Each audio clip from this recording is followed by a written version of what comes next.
ассалому алайкум бинандагони азиз, наши ҷанбастии барномаи иттилоотии навид мустақиман аз телевизиони Сафина манзуратон мегардад. Дар студия Дилафрӯз Комилзода. паёми навбатии пешвои миллат муҳтарам Эмомалӣ Раҳмон дастурамали босамари фаъолияти давлат ва ҷузъи муҳими стратегияи давлатдорӣ дар самти сиёсати дохилию хориҷӣ маҳсуб мешавад. Он доираи фарохи масъалаҳои сиёсию иқтисодӣ ва иҷтимоию фарҳангиро дар бар гирифта, самти фаъолияти давлатро барои солҳои оянда муайян менамояд. роҳбарият ва кормандони шуъбаи маорифи ноҳияи восеъ ҷиҳати омӯзиш ва шарҳи муҳтавои паёми президенти ҷумҳурии Тоҷикистон Нақша Чорабиниҳо тарҳрезӣ намуда, тибқи он гурӯҳҳои тарғиботӣ таъсис доданд. гузориш дар ин бора. дар доираи чорабиниҳо вобаста ба шарҳу эзо ва тарғиби нуқтаҳои асосии паёми президенти ҷумҳурии Тоҷикистон пешвои миллат муҳтарам Эмомалӣ Раҳмон ба Маҷлиси олии ҷумҳурии Тоҷикистон ки рӯзи 21 декабри соли 2021 ироа гардид, тибқи нақшаи шуъбаи маорифи ноҳияи восеъ бо иштироки ҷонишинони директори муассисаҳои таълимӣ ҳамоиши илмӣ доир гардид. дар ин чорабинӣ мудири шуъбаи маорифи ноҳия нуқтаҳои паёми роҳбари давлатро шарҳ дода қайд намуданд ки пешвои миллат дар баробари баҳогузорӣ ба тамоми соҳаҳои хоҷагии халқи мамлакат ва рушди соҳаи маорифи миллӣ ҳамчун рукни муҳими бунёдии миллат баҳогузорӣ намуда, аз ҷумла қайд намуд ки давлату ҳукумати мамлакат ба ин самти афзалиятноки сиёсати иҷтимоии давлат ғамхорӣ ва дастгириҳои ҳамешагӣ зоҳир менамояд. таъкиду супоришҳои сарвари давлат ки дар паёми навбатиашон баён гардидааст, дар ҳақиқат дастури раҳнамусози аҳли маорифчони ноҳия аст. ҷаноби олӣ махсусан ба пешравии соҳаи маориф дар мамлакат диққати асосӣ доданд ва қайд карданд ки бунёди миллат аз рушди соҳаи маориф вобастагии калон дорад.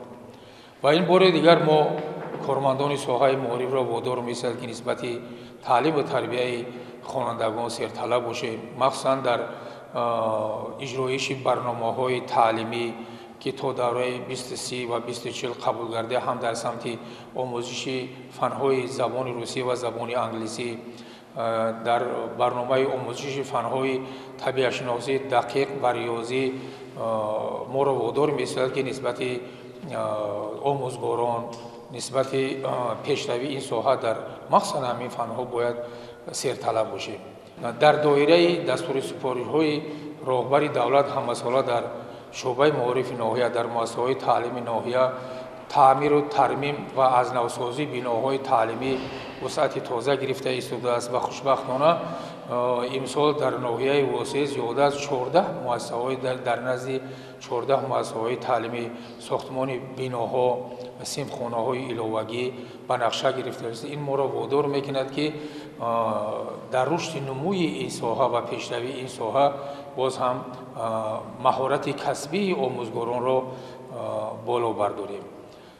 гуфтан бисёр ба маврид аст ки паёми роҳбари давлат мо кормандони соҳаи маорифро як рӯҳу илҳоми тоза бахшида кӯшиш ба харҷ диҳем ки он дастури супоришҳое ки дар паём зикр гардиданд бо меҳнати ҳалоли маорифчиён ноҳия ҳаллу фасл намояд. сарвари маорифчиёни ноҳия ба муаллимону мураббияҳо ки масъулияти таълиму тарбия ва камолоти насли ҷавони ҷомеаро ба дӯш доранд изҳор намуданд ки бояд ҷавҳари маънавӣ дар паёми сарвари давлат баён гардидаро сидқан дарк карда моҳияти ҳидоятҳои пешвои миллатро дар самти фаъолияти омӯзгории худ роҳандозӣ намоянд. гузориши хоҷа Назриев, Худойназар Зуҳуров аз ноҳияи восеъ барои барномаи иттилоотии навид.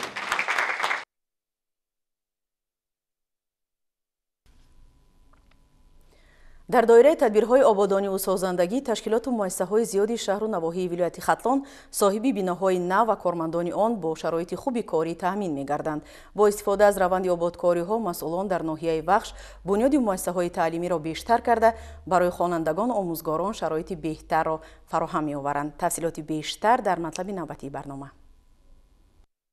сол то сол шарту шароити таҳсил дар аксар муассисаҳои таълимии ноҳияи Вахш беҳтар гашта биноҳои кӯҳнаю азшӯравӣ боқимондаи мактабҳоро иморатҳои наву замонавӣ иваз менамояд. чун шахсони саховатпешаю сокинони ҳиматбаланд дар баробари ҳукумати кишвар имрӯзҳо тариқи ҳашарӣ дастҷамъона ва бо кӯмаки якдигар муассисаҳои таълимие ки дар ҳолати садамавӣ қарор дораду фарзандонашон онҷо таҳсил мекунанд аз навсозӣ менамоянд. ин бинои дошиёна филиали муассисаи таълимии рақами 11 ноҳия буда бо заҳмат ва дастгириҳои худи сокинони ҷамоати деҳоти Тоҷикобод бунёд гашта истодааст. сохтмончиён дохили биноро аз таъмир бароварда ин шабу рӯз ба қисми берунаи он гузаштаанд. дар ҳудуди ноҳия عین حال بنیاد زیاده از 7 مؤسسه تعلیمی امروز رفته ایستاده است. مؤسسه رقم 11، مؤسسه رقم 16، مؤسسه رقم 35 عین حال برای کشوده شوی روزهای نزدیک مونده است. صاحبکاران، پدر و مادران دستگیری نفس کرده هستند که ما همین مؤسسه تعلیمی را برای یک شرایط نفس تبدیل دهیم.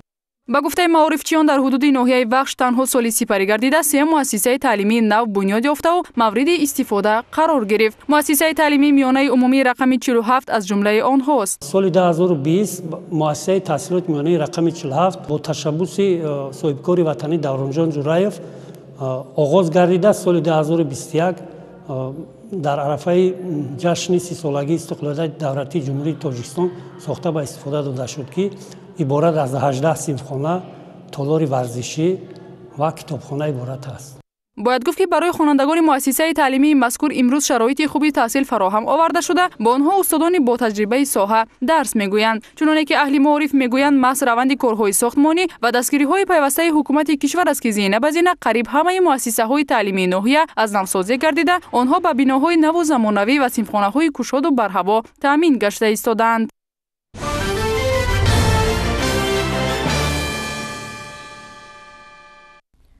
президенти ҷумҳурии тоҷикистон дар паёми имсолаашон ба парлумони тоҷикистон таъкид доштанд ки солҳои 2022-2026 дар кишвар 5-солаи рушди саноат эълон карда шавад. ҳамчунин дастур дода шуд ки дар ин муддат беш аз 500 000 ҷойи корӣ фароҳам гардад. аз ин хотир дар тамоми шаҳру ноҳияҳои мамлакат ҷиҳати бунёди корхонаҳои нави истеҳсолӣ тасмимҳо гирифта мешавад.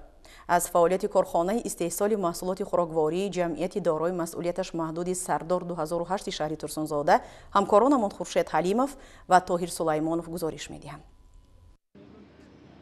کارخانه استحصالی خوراکواری جمعیت دارای محصولاتش محدود سردار 2008 شهر تورسونزاده از سال 2010 اینجانب در بنای اجاره فعالیت میکرد و شماره کارمندانش 9 نفر را تشکیل میداد. بخشیده به جشن استقلالات دولتی جمهوری تاجیکستان با دستگیری حکومت مملکت و تشبث صاحبکار وطندوست شوکت مدرحیموف، کارخانه با بنای نو زمانوی و مجهز با دستگاه و تجهیزات نو تامین گردیده، شماره کارمندان نیز به 250 نفر رسانیده شد. در کارخانه نامگویی محصولات از یک نمود سال 2010 به 6 نمود و 30 نو رسانیده شده، حجم استحصال آن نیز به 1 میلیون سامانی و یا 1,300,000 دانه محصولات تیار برابر گردیده است. در این کارخانه زیاده از 1 سال شد که کار میکنیم. ما هم بانوان خیلی منت داریم که به ما هم خیلی کارخانه ها کشاده دادن. ما زنان خانه‌نشین در اینجا کار میکنیم. شرایط تمام معاش ما خیلی نقض است، به زندگیمان میرسد. مینداری کلان را به سرور دولت جناب عالی و راهبر کارخانه که به ما همین خیلی کاری شرایط همین خیلی کارخانه با ما تشکیل کرده دادند. در کارخانه 6 سیخ از جمله سیخ‌های استحصال کارتوشکای قاق، نان خشک، غلچه‌های شیرین جواری مکه، سقیچ، حلوا، سیخ استحصال دانه‌های آفتابپرست، انبار برای نگهداری محصولات تیار، آزمایشگاه و بینای راهبریت موجود است. تمام تجهیزات‌هایی که در اینجا نصب گردیده است از دولت‌های ترکیه، اوکراین و جمهوری مردمی چین وارد کرده شده است. با به فعالیت پرداختن بنای نوی کارخانه، مسئولین کارگاه سیخ استحصال نوهای سقیچ را نیز مکمل نموده، شماره کارمندان را افزایش دادند. در اینجا روند استحصالات در علاهیدگی به طور خود اداره‌کنی اجرا گردیده، برای تامین بازار وطنی با سقیچ خط نوی نمود بارپیچ کاغذی و بولشک وارد کرده شده است. در کارخانه ما بیشتر 8 نمود محصولات ها را استحصال می نماییم، به مثل نان خشک، کارتوشکای خشک، سقیچ ها، سمیچکا، حلوا و مثل اینها. برای این ما مینداری خود را به سرور دولت پیشوای معظم ملت محترم امام علی رحمان مینداری خود را بیان می نماییم که برای ما چنین شرایط ها را مهیا کردند. کوشش کرده استادیم که بانوان ناحیه خود را با جای کار دائمی و با معاش خوب تامین نماییم. ماموریت کارخانه در آینده نقشه دارد برای رشد ساحه صنعت و تشکیل جایهای نوی کاری تلاش نموده و در تامین هدف چهارم استراتژی صنعت‌کنونی با صورت مملکت حصه باسازی خود را گذارد.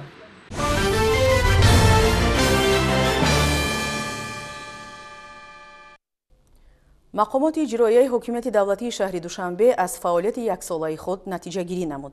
ضمن تحلیل عمیق ساحه‌های گوناگون، رئیس شهر دوشنبه محترم رستمی امامعلی سال 2021 را برای ساکنان شهر دوشنبه سال جشنی و خاطرمان ارزیابی نموده، ذکر کردند که وابسته به جشن فرخنده 30 سالگی استقلال دولتی در پایتخت کشور تحولات عظیم اقتصادی و اجتماعی به عمل آمدند.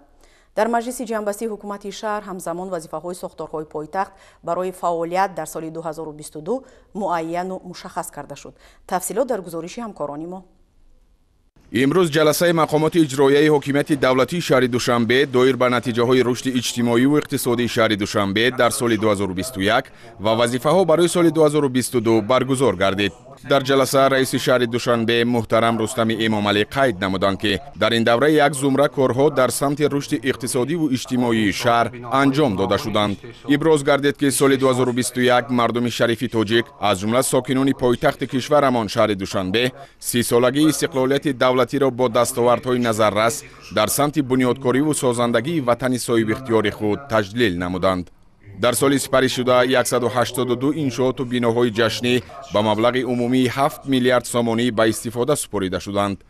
در دایره جنبست این جشن بزرگ ملی بنیاد 16 مؤسسه تحصیلات عمومی و تا مکتبی، 8 مؤسسه تندرستی، 50 کارگاه و کارخانه صنعتی، 162 کیلومتر راه، 19 بنای معموری، 225 انشاءات بلندآشیانه با 161 مرکز خدمت رسانی، 62 میدانچه ورزشی، 9 گلگشت، تعمیر 2321 بنای استقامتی، 116 خوابگاه و تأسیس بیش از 15000 جایهای نوی کاری انجام داده شد. حجم استحصال محصولات صنعتی 114%، مبلغ گذاری به سرمایه اساسی 1.5 برابر، گردش سودا 115%، خدمت رسانی های پولکی 123% و بارکشانی 104% افزایش یافته رشد مجموعی محصولات منطقوی به 18 میلیارد سامانی رسانیده شد و سرعت افزایش آن نسبت به سال گذشته 9% را تشکیل داده. حصه مجموعی محصولات پایتخت در مجموعی محصولات داخلی مملکت به 19% برابر گردید.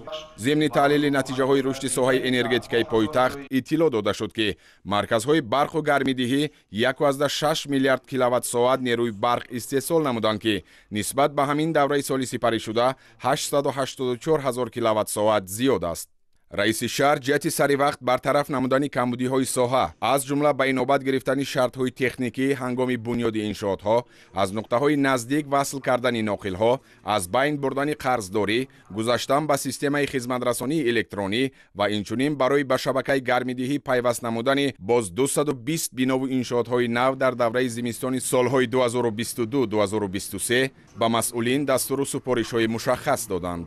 جهت به طلبات شهرسازی مطابق نمودن اینفراساختاری پایتخت، رئیس شهر دوشنبه محترم رستمی امامعلی تاکید داشتند که انشاءات و بناهای شهر باید با اصول زمانوی و با در نظر داشت صنعت بلند معماری زیبا و با صفت بلند بنیاد کرده شوند تا که به نسل‌های آینده 100 ساله ها خدمت رسانند. در این رابطه کاری کمیسیه های قبولی دولتی انشاءات و بناها بهبودی را تقاضا می نماید، زیرا اکثر وقت بناها به انابت راههای ضروری، میدانچه های بازی کودکان، شرایط برای معیوبان، توقفگاه ها بنیاد کرده می شوند. وابسته به این به معاون یکم و ساختارهای دخلدار دستور داده شد که جهت برطرف نمودن کمبودی های جای داشته تدبیرها اندیشند.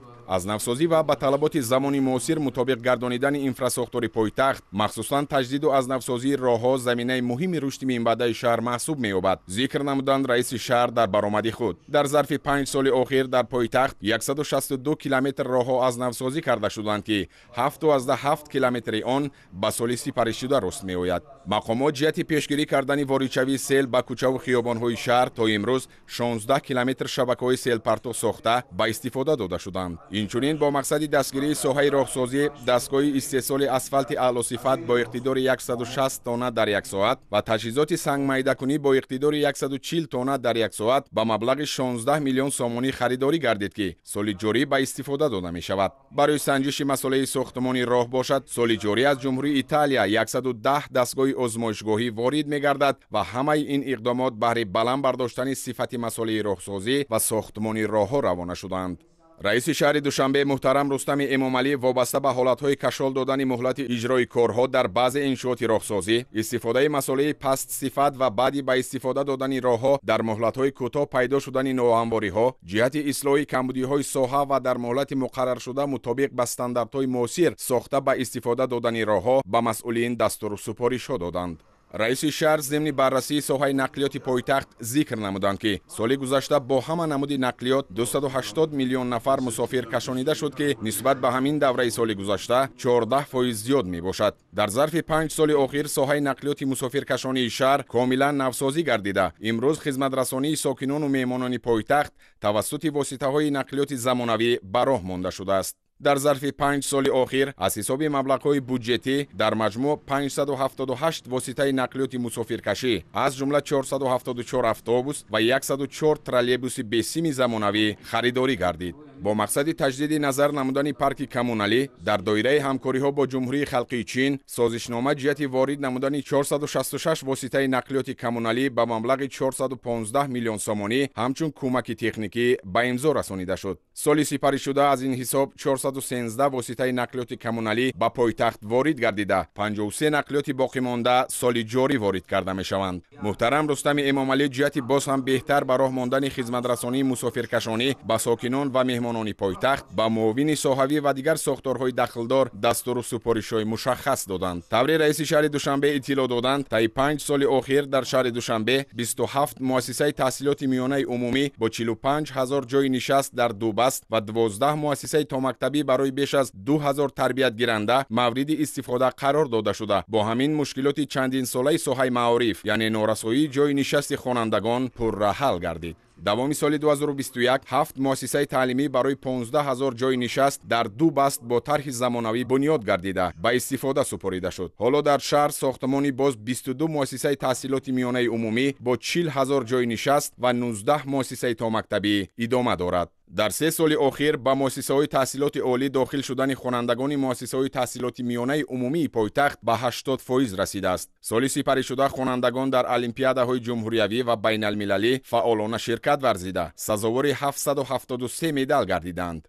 همساله خوانندگان و دانشجویان بالایوقت از استیپندیای رئیس شهر برخوردار می‌گردند. رئیس شهر دوشنبه ابراز داشتند که با وجود فراهم گردیدن شرایط مساعد و توجه و دستگیری‌های رهبریت عالی مملکت و مقامات در ساحه معارف پایتخت کمبودی‌ها نیز جای دارند. با مسئولین ساختارهای داخلدار پایتخت دستور داده شد که جهت تکمیل دادن سطح کسبی آموزگاران و بلند برداشتن ذوق و رغبت خوانندگان به آموزش فن‌های طبیعی، دقیق و ریاضی، از خود کردن زبان‌های خارجی و اصلاح کمبودی‌های ساحه تدبیرهای ضروری را عملی نمایند. وابسته به این محترم رستم امامعلی پیشنهاد نمودند که در سطح شهر آزمون زباندانی برای خوانندگان زیر عنوان زباندانی جهاندانی اینچنین آزمون تاج سر جمله هنرهاست علم از روی فنهای طبیعی دقیق و ریاضی سال جاری و من بعد نیز تشکیل و گذرانیده شوند. در ظرف 5 سال مؤسسه‌های طبی شهر با 35 автомاشین زمانوی یاری تجلی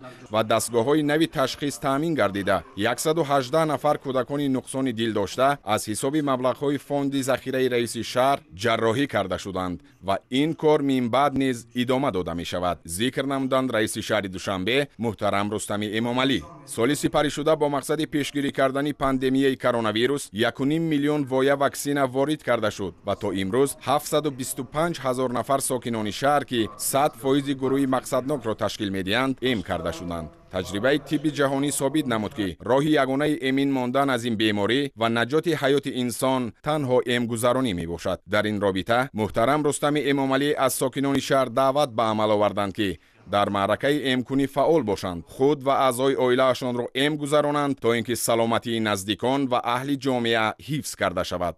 با ساختارهای داخلدار دستور داده شد که از ماه فوریه سال 2022 امکنی نوبتی و پررأی ساکنان را آغاز کرده در برابر این کارهای فهماندهی را دایر بر رعایت قاعده‌های بهداشتی وسعت بخشند. از موضوعات دیگری که از جانب رئیس شهر دوشنبه تحلیل و بررسی گردید این بلند برداشتن مقام زنان و جوانان و نقش آنها در جامعه، مساعدت به تحصیل و کسب آموزی و تامین نمودن آنها با جای کاری بود. حالا در پایتخت بنیاد یک قطار انشاءات معاصر ورزشی از جمله جمله ورزشگاه بزرگ با 30,000 جای نشست و 135 میدانچه ورزشی در نزد بیناهای بلندآشیانه با مرام ادامه دارند. در ظرف 5 سال در پایتخت 262 میدانچه ورزش و بازی کودکانه بنیاد کرده شد که امروز ساکنان پایتخت از جمله جوانان و نورسان از آنها با ثمر استفاده کرده ایستادند. ورزشکاران شهر در مسابقه‌های با نفوذ شهری و جمهوریوی و بین المللی شرکت ورزیده صاحب 9000 مدال گردیدند. سال سپری شده در دایره اعلان گردیدن شهر دوشنبه همچون پایتخت فرهنگی اتحاد دولت‌های مستقل در سال 2021 زیاد از 300 چاره‌بینی گوناگون فرهنگی و سیاسی شهری و جمهوریوی و بین المللی گذرانیده شد. دستپروران مؤسسه‌های پایتخت در آزمون‌های جمهوریوی تاجیکستان وطن عزیز من فروغ سوپی دانایی کتاب است و علم فروغ معرفت اشتراک ورزیده با 108 جای افتخاری سزاوار شدند و شهر دوشنبه با گرفتن جایهای زیاد زینه اول را در مملکت اشغال نمود. با مقصد بازم آباد و زیبا گردانیدن پایتخت در سال سپری شده در حدود شهر دوشنبه 226,000 بیخ درخت و بوته‌ها از جمله زیاد از 5,000 بیخ درختان از خارج مملکت وارد شده و 23 میلیون گل‌های موسمی و بسیار ساله در مجموع طی 5 سال آخر باشد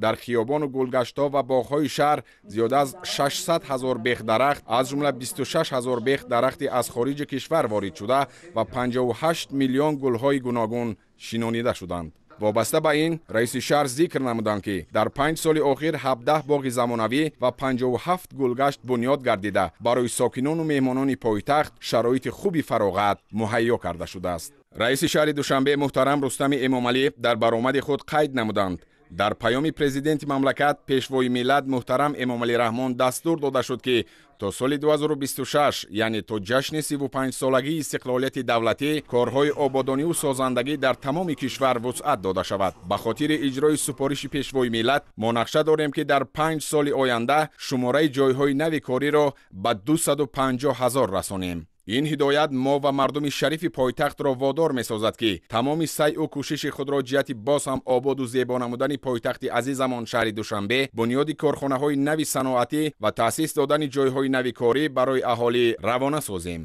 از این رو با معاون یکم و معاونان یکجا با ساختارهای داخلدار رئیس شهر سپارش داده شد که در مدت 2 ماه نقشه چهاربینی های 35 سالگی استقلالیت دولتی را با بررسی همه جانبه ذخیره و امکانیت های موجوده و با جلب صاحبکاران و شخصان تشبثکار و احسانکار تهیه کرده برای تصدیق و اجرا پیشنهاد نمایند. در جلسه معاون یکم و معاونان رئیس شهر دوشنبه، رئیسان ناحیه‌های شهر، راهبران ساختارهای تابع مقامات اجرایی حاکمیت دولتی شهر دوشنبه و مقامات حفظ حقوق پایتخت دایر به نتیجه‌های فعالیت خود در سال سپری گردیده حسابات دادند. در ادامه رئیس شهر دوشنبه محترم رستم امامعلی فعالیت شرکت‌های موبیلی را مورد بررسی قرار داده قید نمودند که خدمترسانی این شرکت ها به طور ضروری به راه مانده نشده‌اند و رونماییشان از سطح و صفت فعالیت دیده بیشتر می باشد. از این لحاظ جهت برطرف نمودن کمبودی های جای داشته در کوتاه‌ترین مدت به مسئولین دستور و سفارش های قطعی داده شد. مقامات حفظ حقوق و ترتیبات پایتخت وظیفه‌دار گردیدند که بهر تامین ولایت قانون و امنیت، حفظ حقوق و منفعت‌های شهروندان، پیشگیری جنایت و جنایتکاری چاره‌های بی‌تأخیر اندیشند. در جنبست رئیس شهر دوشنبه محترم رستم امامعلی اظهار باوری نمودند که مردم شریف پایتخت جهت عملی نمودن سیاست خردمندانه پیشوای معظم ملت به خاطر رشد استوار و به شهر معاصر و پیشرفته تبدیل دادن دوشنبه من بعد نیز با عزم و اراده قوی سازندگی کار و پیکار نموده همه یک جا با زحمت صادقانه و صافدلانه پایتختمان را به آینه واقعی ملت تمدن سازی تاجیک و دولت صاحب استقلال تاجیکان تبدیل می دهیم. پس از محاکمه همه جانبه فعالیت ساختارهای شهر در سال 2021 قراری داخلدار قبول گردیده وظیفه ها برای دوره من بعد معین کرده شدند.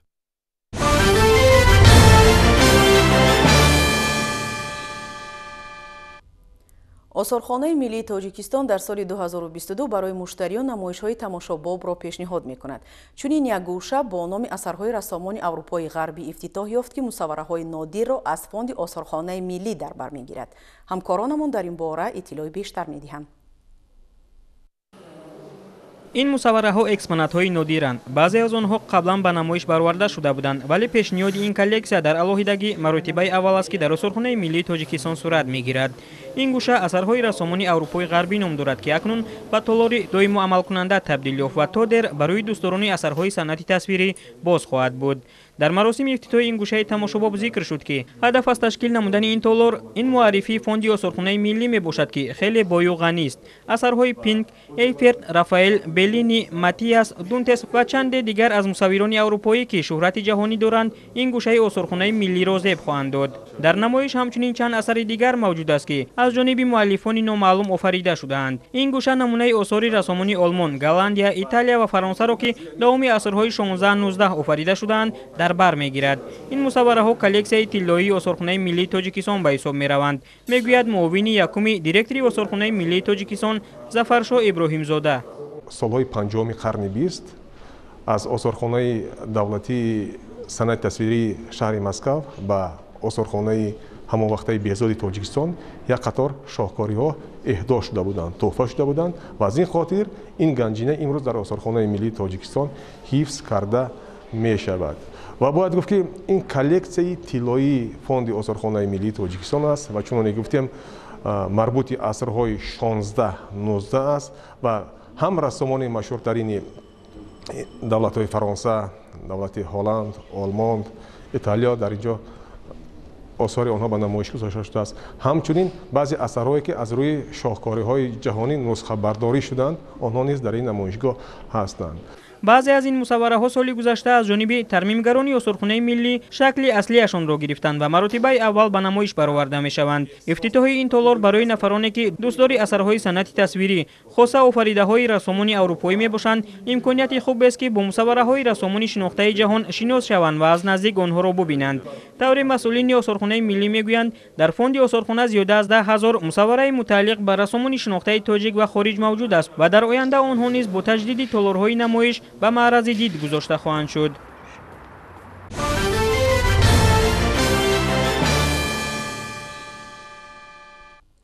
бо таҷдиди хоҷагиҳои калон мебоист вазъи заминҳои корами обӣ беҳтар ва ҳаҷми истеҳсоли маҳсулоти кишоварзӣ афзун гардад. аммо таҳлилҳо собит менамоянд ки дар бархе аз манотиқи кишвар ҳолати заминҳои қаблан ҳосилхез боиси ташвиш мебошад.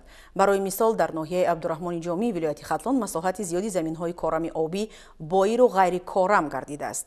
ҳарчанд масъулони соҳа аз натиҷаҳои фаъолияти яксолаи хеш изҳори қаноатмандӣ намудаву мавҷуд будани заминҳои боиру ғайрикишоварзиро дар ҳудуди ноҳия эътироф намекунанд, аммо наворҳои бардоштаи ҳамкорони мо Низомиддин Исоев ва Фирӯз Қурбонов баръакси ҳол аст.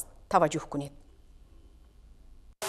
агарчи дар аксар шаҳру навоҳии вилояти Хатлон кишоварзон баҳри зиёд кардани ҳаҷми истеҳсолот ва истифодаи самараноки заминҳои дар ихтиёр дошта талош варзанд, дар ноҳияи Абдурахмони Ҷомӣ бошад деҳқонону хоҷагидорон аз пай ба гардиши кишоварзӣ даровардани қиъдаҳои дар мувозинаташон буда ё беҳтар сохтани вазъи киштбоб ва ҳосилхезгардонии заминҳои худ ҳастанд. зеро сол то сол заминҳои корами обии ин мавзеъ аз гардиши кишоварзӣ дур шуда боиси нигаронии эшон гаштааст.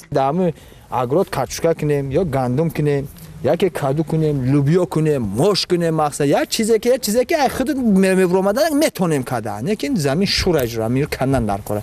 ҳама замин ҳамихел шуда ки барои забур нест. Забура кандан наметонам. тоза кардан дар кора. Забура ба заҳо кашида меравад, кашида мерафт баъд ин замино қоқ мешуд ва чӣ мекорем мешуд. ана ҳозир намешавад, ягон чӣ мекорем худаш қоқ мешавад. айтаиш заҳо ки меояд ва қоқ мешавад, намешавад. гандум намешавад, пахта намешавад, ҳечи. то ҳамаҷара ина диде намешавад. аввал то ҳамаҷара мешуд ин ҳамто. барои ки яъне забурҳоро меканданд. ҳама ягон забур намемонд. ҳамаша ҳам кӯбеша меканд. яъне замоне ин заминҳо ҳамчун замини корам истифода мешуду дар инҷо маҳсулоти кишоварзӣ кишт мешуду. ҳоло бошад инҷо ба чарогоҳ табдил ёфтааст. чарогоҳ ҳам нест, лағзор шуда монда. ноҳияи Абдурахмони Ҷомӣ нисбат ба сатҳи дарё қариб 17 метр паст ҷойгир аст ки ҳамасола баъзе заруратҳое пеш мебарад ки забуру закашо дар як сол қариб 2 маротиба тоза карда мешавад.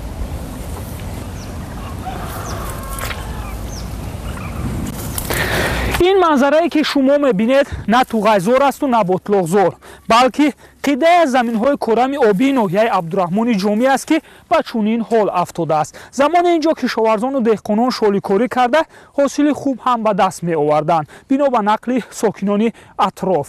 аммо бо гузашти вақт ва аз гардиши кишоварзӣ боз мондан ҳоло чунин як манзараеро мемонад ки гӯё ҷои дурдасте бошаду ҳеҷ яке аз масъулин онро намебинанд.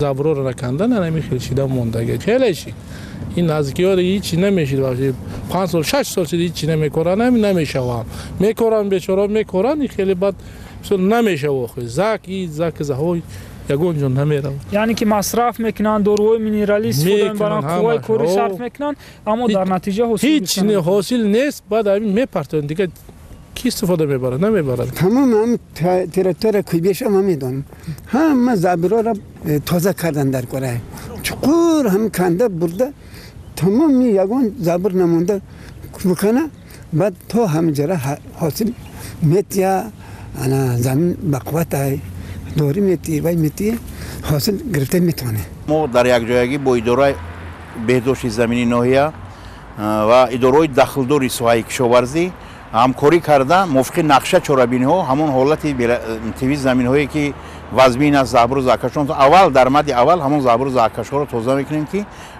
барое ки дар оянда аз ҳамон заминҳо ҳосили дилхоҳ мо роёнда тавонем.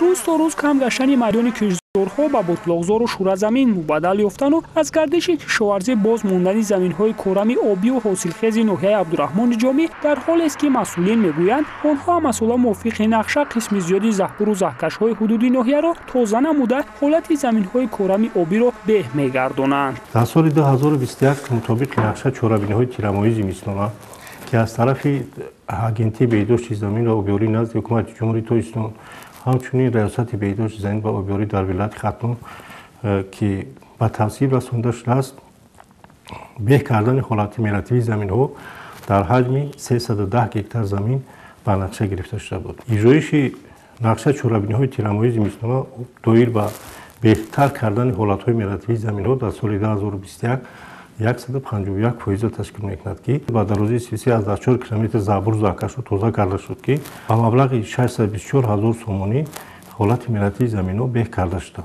мушкили барзгарону сокинонро бо чашми сар дидаю посухҳои масъулинро бо ду гӯш шунида суоле ба миён меояд ки агар бармаҳал заҳбуру заҳкашҳо тоза нагардад дар мавсими сардиҳо ба қадри кофӣ корҳои агротехникӣ сомон наёбад пас тақдири заминҳои қаблан зархези ин ноҳияи овозадор чӣ мешуда бошад? оқибат чӣ мешавад ҳамаш килешида меравад чӣ мешавад ҳичи фоида ягон на давлат фоида давлата фоида на мардумда фоида. ҷойгиршавии ноҳияи абдурахмони ҷомӣ 17 метр аз сатҳи дарёи вахш паст ки ин таъсири манфиша мо хоҳем нахоҳем ба кишоварзӣ мерасонад ва бинобар ин ҳама сола мувофиқи нақша чорабинӣ 35-40 километр забру заҳкашҳо тоза карда мешавад ва зиёда аз 300 то 400-450 гектар заминҳо ҳолати меративиш хуб мегардад. агар гарчанде басандаам набошад қаноат бахш кардаам натавонад хело ҳам дар имрӯзҳо солҳои охир хуб баро монда шудааст. ҳамин хел масъала ҳамин хелиён ба иддаои бошандагони деҳаи хоҷақалъа ҳарчанд онҳо мардуми деҳнишинанд аммо чун истиқоматкунандагони шаҳр ҳамаи маҳсулоти хоҷагии қишлоқро харида мехӯранд. дар ин шабу рӯз бошад талоши онҳо танҳо ба гардиши кишоварзӣ дар овардани заминҳои назди ҳавлигиашон аст. дар мавриди мунфаш гаштани роҳҳои маҳаллӣ ва беҳтар намудани инфраструктураи маҳалдорӣ бошад ҳатто фикр намекунанд.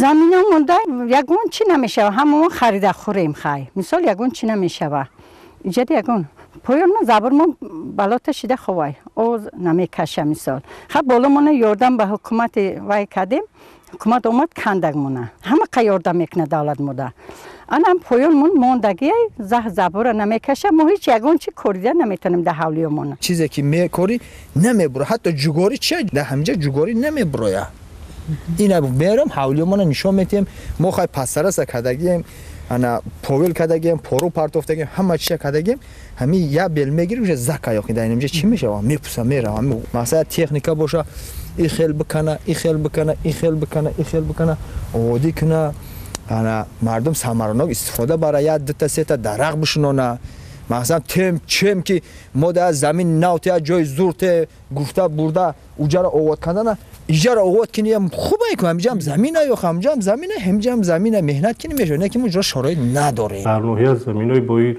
وجود ندارد فقط در حالتی که زمین ها در اومدن سیل بارشات زیاد که زبروز آکشون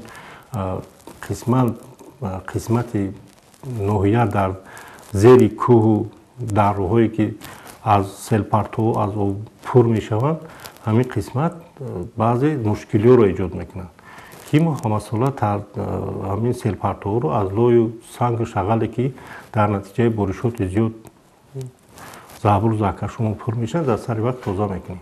درست است که زمین باید ثمراناک و عاقلانه استفاده گردد میگویند ساکنان این موضع اما در حالی که آن حاصلخیز باشد نه شوره‌زار و بطلق زمین در زمین‌های ما باشد به جز رستنه خودرویی نه لوخ و ینتاق و خار چیزی دیگری نمیروید. و خوشجگ دهقانه اون حدیدن در درن شوره و یگون چی نمیشوه 1200 تومان هر سال و انداز میسپره نه که در بغاز جلغن گاز یگون چی نمیشوه یگون چی نمیشوه انا نزدیک حولگی های ما این همه خونه های اینا دیدیم زیلیم پیلین خیلی احساس میکردیم ای 2013 نمیکنیم در آینده با وارد شدن تکنیک های زمانوی و تکنیک های نو باوری داریم که ما سر وقت همین زابر و زاکش های در بالا ذکر رو تازه کرده و زمین ها رو باز هم با گرچه کشاورزی در آورده حالت معیشتشون خوب کرده حاصلی دلخواه گرفتن اما ممکن است. کوشش به خیر داده داریم که همین زمین هایی که از گردش کشاورزی بیرون مونده شدن مطابق نقشه چورابین‌های تیرموز میستونا زابر و زاکش رو در سری وقت توزیع کنیم به کردن حالت های مرتبی زمین رو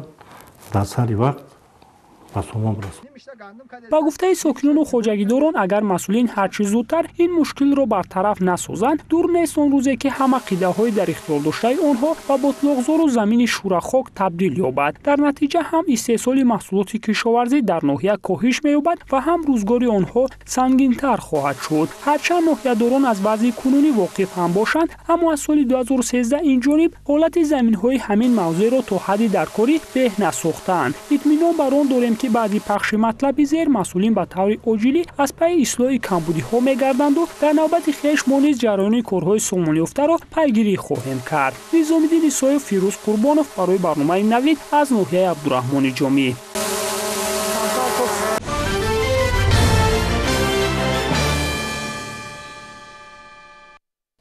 ناحیه باباجان غفوروی ولایتی سوخت تعیینات اگراری صنعتی داشته برزگران آن در تامین بازار استعمالی با محصولات وطنی تجربه غنی دارند.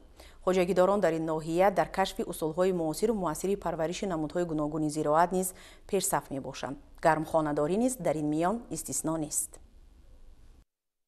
در حدود جماعت دهود حیدر عثمانوی ناحیه باباجان غفوروف زیاد از 20 گرمخانه‌ها فعالیت پرثمر داشته با مقصد استفاده ثمرناک زمین و به این وسیله بهتر نمودن سطح مالیوی خواجگیداران و حصه‌گذار بودن در تامین بازار داخلی با محصولات تر و تازه از جانب کشاورزان و اهالی در فصل سرما پرورش و نگاهبینی زراعت‌ها خوب به راه مانده شده است.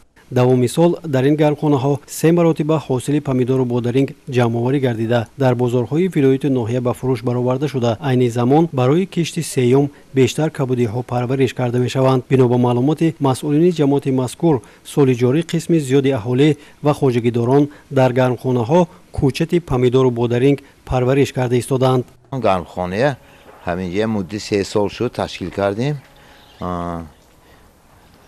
از 2-3 حاصل میگیریم در یک سال. حاضر وقتی اکراب کشنیش من شاول کاشتگی یک طرفش به این هم بازاری ولایتی میبراریم دستر خونیم مردم برای غنی گرداندن. بعد از این ما پرنیک به وی میکاریم گرمخانه و بادرینگ و پمیدار میکاریم و هم سانیم با کبوتی میکاریم زمین خالی نمیگذاریم. سهمی خودم ما را در تامین امنیتی عضوقواری میگذاریم و برای بازار ارزان کردن حرکت میکنیم.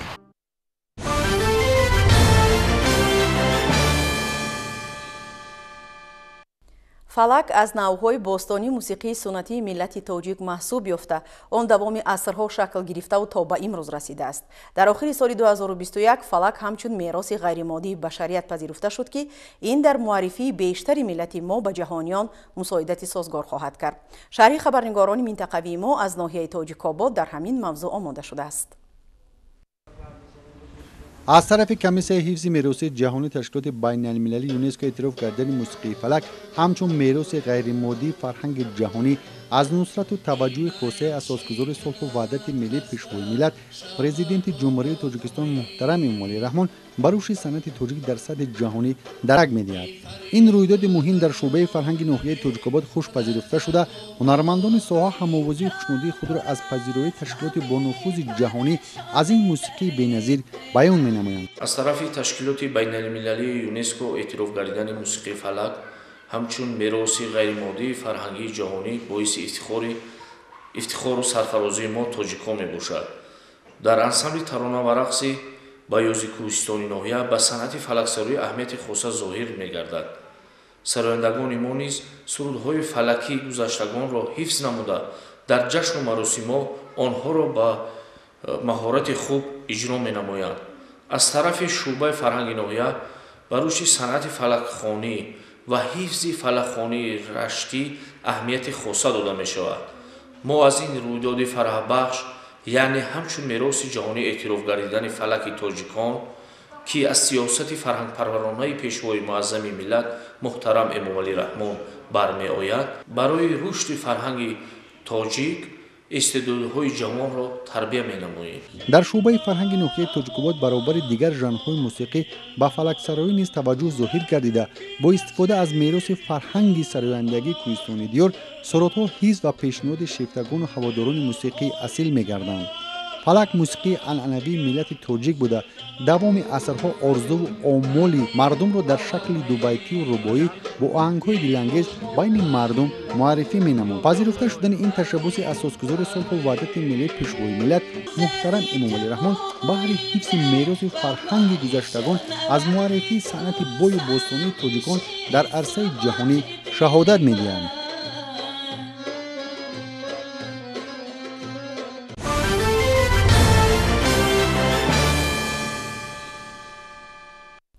ساکنان برزیلیا چند ماه می شود که باران‌های شدید و آبخیزی اذیت می‌دهند. آفت طبیعی اساساً در قسمت شمال و شرقی این مملکت حکمرانی دارد.